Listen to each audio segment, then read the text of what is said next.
To show your support, please like, share, and subscribe. A couple of days back, the party state secretary of the Indian Muslim League in Kerala made a controversial statement during a rally in Kozhikode. Referring to the interfaith marriage of the Chief Minister Pinarayi Vijayan's daughter Veena Vijayan to Mohammad Riaz, he commented that this marriage is illegitimate and prostitution.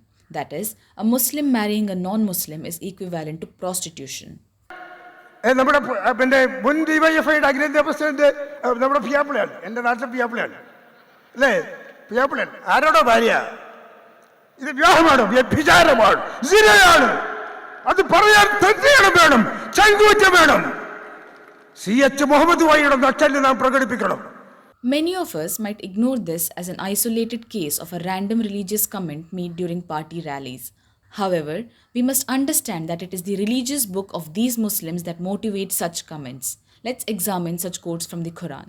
So, let us look at Quran chapter 2 verse 221.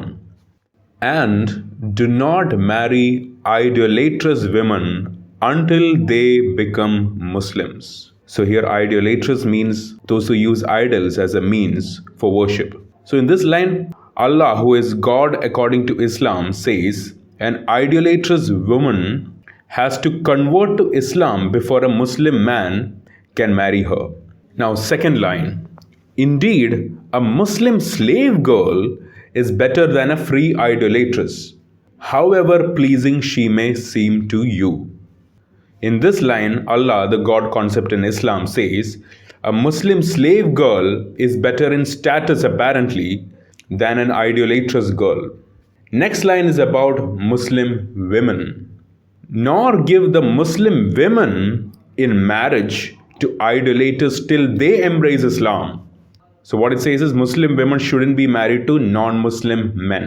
And certainly a Muslim slave is better than an idolater, even though he should please you. Here again it's emphasized that a Muslim slave is better than someone who doesn't believe in Islam.